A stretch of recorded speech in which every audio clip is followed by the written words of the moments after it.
How do you have three opposition parties right now who are all demanding very different things, and you couldn't please one of them to get your budget passed? That's the role of government in a minority parliament. Oh, does it mean that you're flailing and you're lying to Canadians and people are about to find out real quick? Is that why?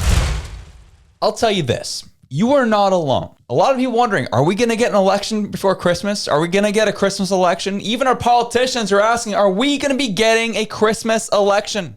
Well, we're starting to see the behavior from the leaders of these specific parties who seem to be gearing up for a Christmas election.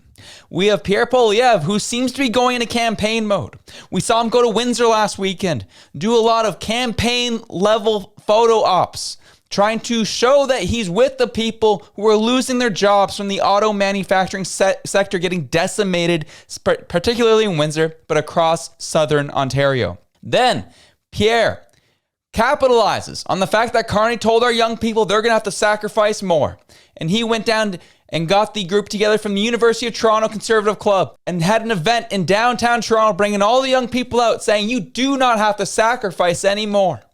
Then you had Mark Carney drop a campaign-style YouTube video just this morning at approximately 8 a.m. Eastern Time, saying, hey, we're going to have to do this. We're going to have to work together, which is one of the few times he's actually done something like this since he's become prime minister. This, coupled with the threats we've seen from the Liberal Party, particularly Liberal House Leader Stephen McKinnon, saying, hey, Christmas election could be coming. We don't want one, but it could be coming. And even the likes of Michelle Rempel Garner wrote a long piece about all of it, and we're going to touch on all these issues and what's happening. Could we see this happen? Well, we'll look into all of it, and you tell me.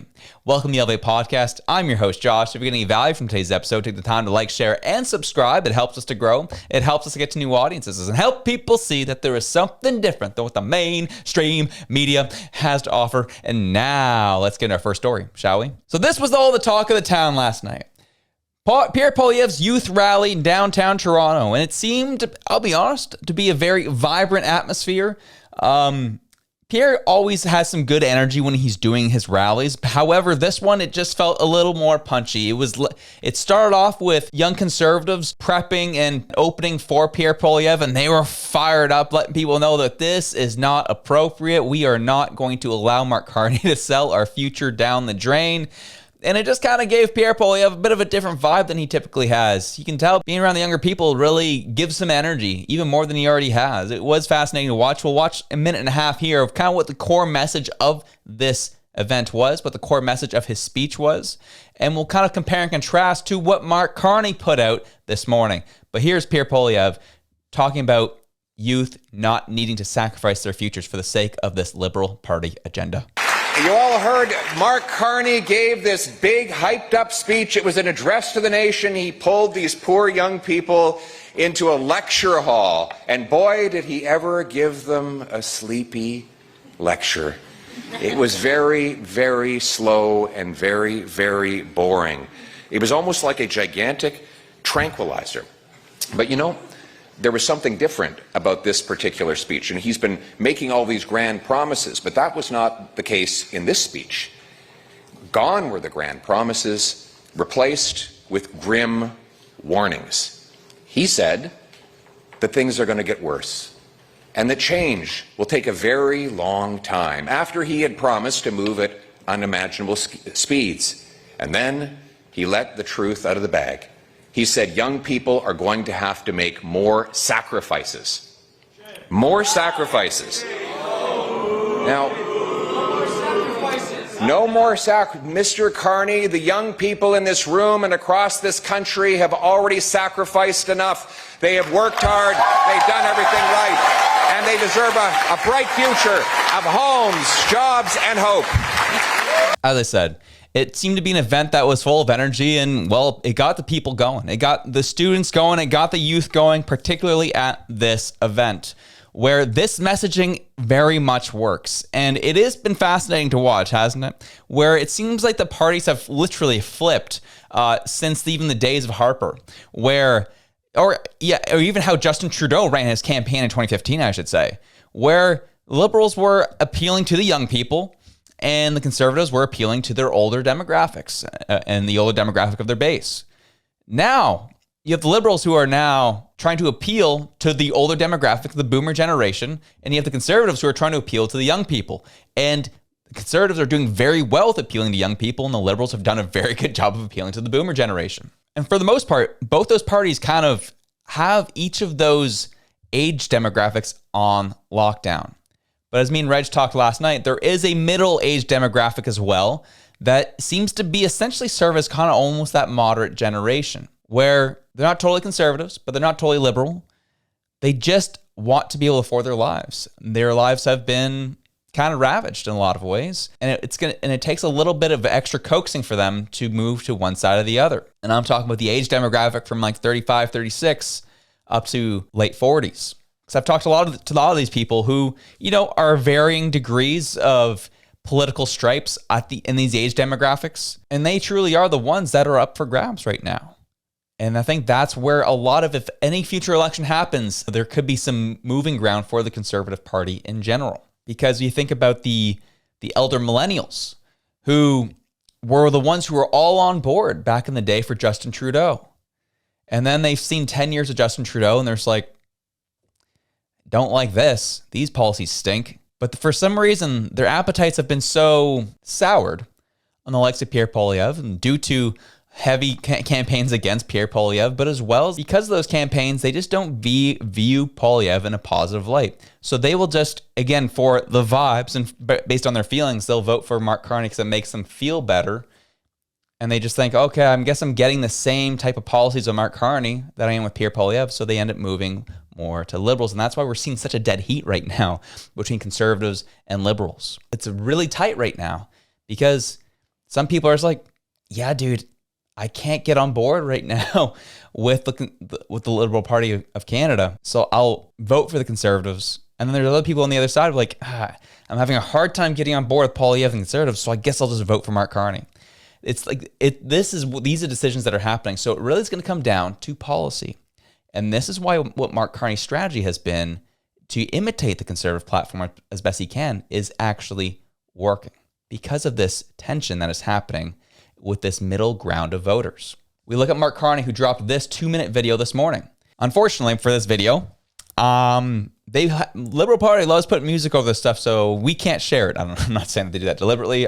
They try to make it feel good, but I can't show it on this platform. I can't show it in this video because I will get flagged for it. But I'll play it through here. You'll see the subtitles go, and I'll be talking about it as it goes on.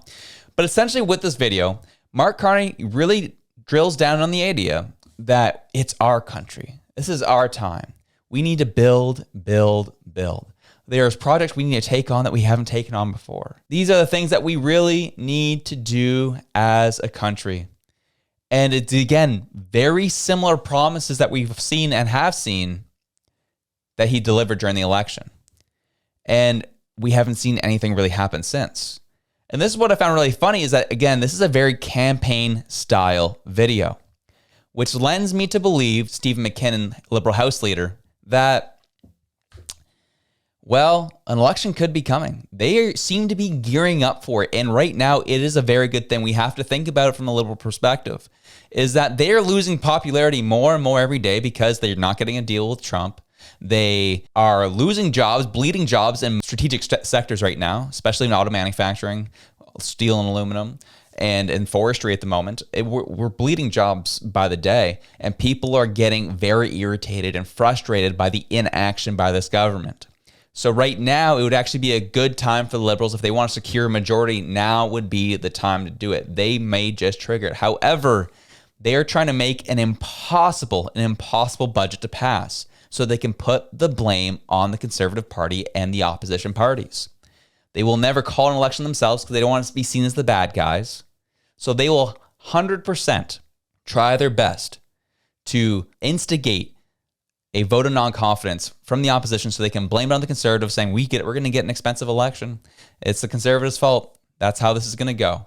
And this is where things are at. And that's why I believe the Conservatives see this. The Liberals are doing this.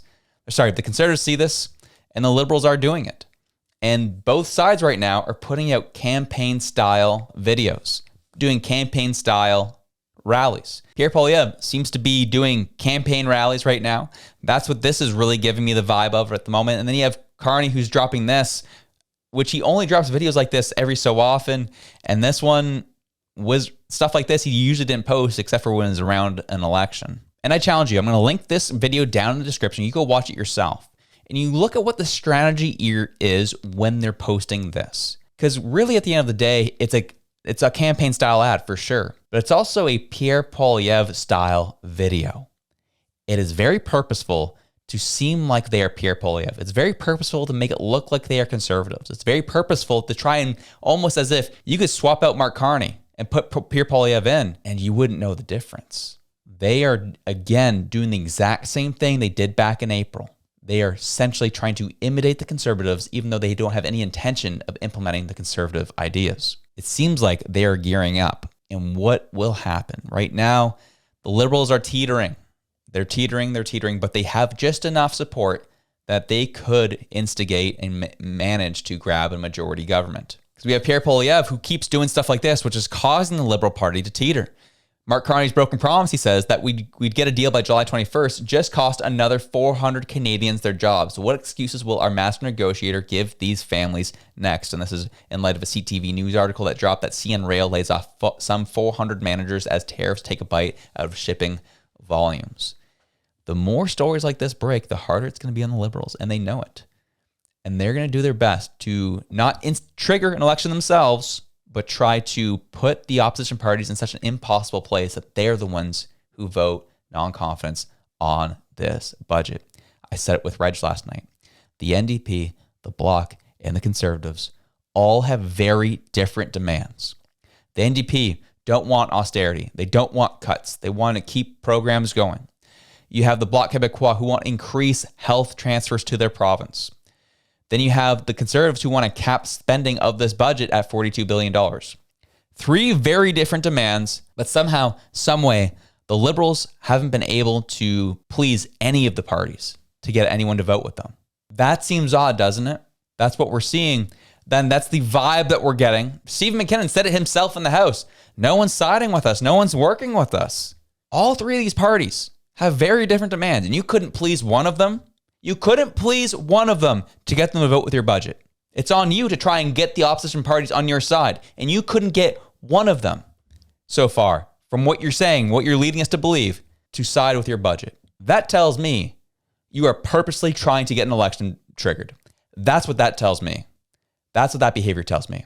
Michelle Rempel Garner put out an article saying just that. Michelle said the title of the article was, "Yes, the Liberals want another costly election right now." Behind the scenes in Ottawa, it's clear what the Liberals are angling for. She says, "Yesterday, I put my campaign team on full election red alert. That's because the Liberals, led by Prime Minister Mark Carney, are threatening to trigger an election prior to Canadians realizing the full impact of their exploding deficit and catastrophic failures on trade negotiations. The Liberals fell short of a majority government in this year's federal election. This outcome means that Canadians gave the Liberals only a limited mandate, requiring them to seek ways to build consensus with at least one opposition party in order to pass legislation. Since Parliament resumed in May, no opposition party has unduly stalled proceedings. So there is no reason to believe that the Liberals couldn't, if they wanted to, respect the will of Canadians and seek ways to pass future legislation within this minority parliament. Enter the upcoming and long overdue federal budget, which is set to be tabled next week. In order to survive the confidence votes associated with the federal budget and avoid an election, the Liberals should be seeking to meaningfully integrate at least some of the proposals offered by opposition parties. The New Democrats have asked for new spending measures, as did the Bloc Québécois. Conservatives asked for measures to bring the deficit under control and eliminate economic growth inhibitors, like the industrial carbon tax, and made it very clear that we would not support a budget that did not deliver what Canadians deserve, an affordable budget for affordable lives. But when asked how the Liberals would address some of these proposals, Mr. Carney's government House Leader Steve McKinnon gave the equivalent of the middle finger to all involved, dismissing opposition parties' proposals as ludicrous. In every subsequent interview and in every response in the House on the topic, McKinnon has been consistent, implying that the Liberals would not negotiate on the budget with any party, and if they didn't want an election, they could take the budget's massive deficit or leave it. We go down here near the end. The problem for the Liberals is that if they are perceived to be triggering a second costly opportunistic election within a year after not having tabled the budget in 18 months and proroguing Parliament to hold a leadership race, they are likely to face electoral anger that could cost them everything. And so you have Mr. Mark Carney's House Leader ham-fistedly trying to convince reporters that no, the Liberals don't want a second costed election in 1 year. That's crazy. All while simultaneously goading the opposition parties with every measure of poison pill possible. Those aren't the actions of a government led by a statesman who is going to deliver the goods for Canadians. They're the desperate flailing of a wealthy technocrat who gives two fudgesicles less about Parliament, who is willing to take Canadian sacrifice so that they can hold on to power. Elbows up, indeed. And I tend to agree with her statement here because it is weird. How do you have three opposition parties right now who are all demanding very different things, and you couldn't please one of them to get your budget passed? That's the role of government in a minority parliament, is to work with the opposition parties to get your budget passed. How in God's name you couldn't get one of those three? Because two of the three are actually in line with liberal spending and liberal perspectives, and you couldn't get any of them to side with you? But then you say, no, we're here to make cuts. We're here to make cuts. We're here to make cuts.